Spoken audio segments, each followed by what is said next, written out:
말씀과 기도로 세워지는 열방복음 선교회 말씀으로 시작하는 하루 2024년 2월 22일 목요일 오늘의 말씀은 여호수아 6장 1절에서 27절 주제 무너져 내린 여리고성. 오늘 말씀은 유명한 여리고성 정복 이야기입니다. 이스라엘은 믿음과 순종과 인내로 여리고를 정복했습니다. 굳게 닫힌 여리고 성은 이중으로 된 난공불락의 견고한 성이었습니다. 이스라엘은 자손들로 인하여 놀란 여리고 사람들은 성을 굳게 닫았습니다. 그러나 하나님께서는 여리고 성을 이미 이스라엘 자손에게 주셨습니다. 여리고 사람은 이스라엘을 대항하는 것이 아니라 하나님을 대항하는 것입니다. 하나님을 대항하는 자에게는 멸망이 있습니다. 둘째, 여리고를 내 손에 붙였느니라. 하나님께서는 여리고성을 정복할 수 있는 방법을 지시하셨습니다. 그 방법은 법궤와 제사장들과 군인들이 여리고성을 매일 한 차례씩 돌고 제7일째는 7번 도는 것이었습니다. 그리고 사람들이 보기에, 이스라엘 자신이 보기에도 듣지도 보지도 못한 우스꽝스러운 전술이었습니다. 어리석은 짓같이 보입니다. 첫째, 하나님께서는 이스라엘에게 여리고성을 주시되 오직 믿음으로 정복하도록 하셨습니다. 하나님의 백성은 군사력이나 경제력보다 하나님을 믿어야 합니다. 이스라엘은 하나님의 백성으로서 언제나 믿음으로 사는 백성이 되어야 합니다. 이스라엘이 한 일은 단지 여리고성을 매일 한 차례씩 7일째는 7번 돈 것뿐입니다.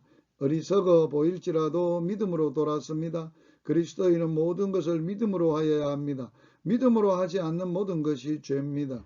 둘째, 순종을 통해 하나님의 능력을 덧입도록 하셨습니다. 지금까지 무수한 적들과 싸워온 이들이 여리고성을 정복하고자 언약궤와 나팔을 들고 그 주위를 돈다는 것은 참으로 순종하기 어려운 일입니다. 이해할 수도 없는 일입니다. 어떤 전술학에서도 없는 방법입니다.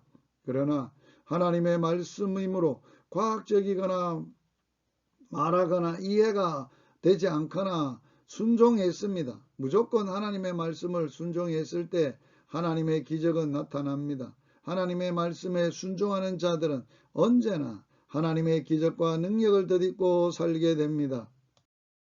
셋째, 하나님의 은혜를 시험하십니다. 성 주위를 도는 일, 나팔을 부는 일은 쉬운 일입니다. 그러나 그렇게 된다는 것을 확신을 가지고 꾸준히 계속해서 하기는 어렵습니다. 제7일째가 되어 여리고성은 조금도 변함이 없었습니다. 7일째 6번을 돌았을 때도 아무런 변화가 없었습니다. 우리는 조금만 조급하게 어떤 결과를 나타내기를 기다립니다. 그러나 엿새를 돌아야만 제7일째가 오는 것이요. 6번을 돌아야 7번째가 돌게 되는 것이며 참을성 있게 끝까지 돌았을 때래야 비로소 성이 무너져 내리는 것입니다. 믿음으로 사는 백성들은 언제나 하나님의 시간을 기다려야만 합니다. 셋째, 무너져 내린 여리고성. 드디어 여리고성은 무너져 내리고 이스라엘은 여리고를 정복했습니다. 믿음과 순종과 인내로 하나님의 능력을 체험했습니다. 첫째, 이 사건은 하나님의 능력과 믿음으로 사는 자들이 어떻게 하나님의 능력 가운데 사는지를 보여줍니다. 하나님께서는 세상의 약한 자를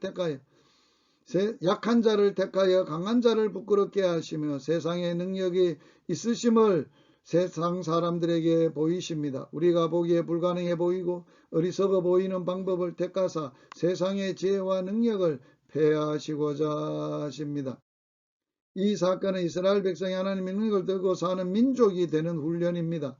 이 훈련이 이스라엘을 불가능케 하는 강인한 민족으로 성장하게 됩니다. 믿음으로 사는 민족은 어떤 여건에서도 승리의 길을 찾아내고 전진할 수 있는 위대한 민족이 될 수 있습니다. 셋째, 여호수아를 위대한 지도자로 세웠습니다. 여리고 정복으로 여호수아의 명성은 온 땅에 퍼졌습니다. 하나님께서 여호수아와 함께 하셨기 때문입니다. 하나님께서 여호수아를 크게 하셔서 이스라엘 민족의 위대한 지도자여 목자로 쓰시고자 합니다. 하나님께서 함께 하신다는 것 외에 귀하고 위대한 인물이 될 수 있는 길은 없습니다. 말씀으로 기도하기.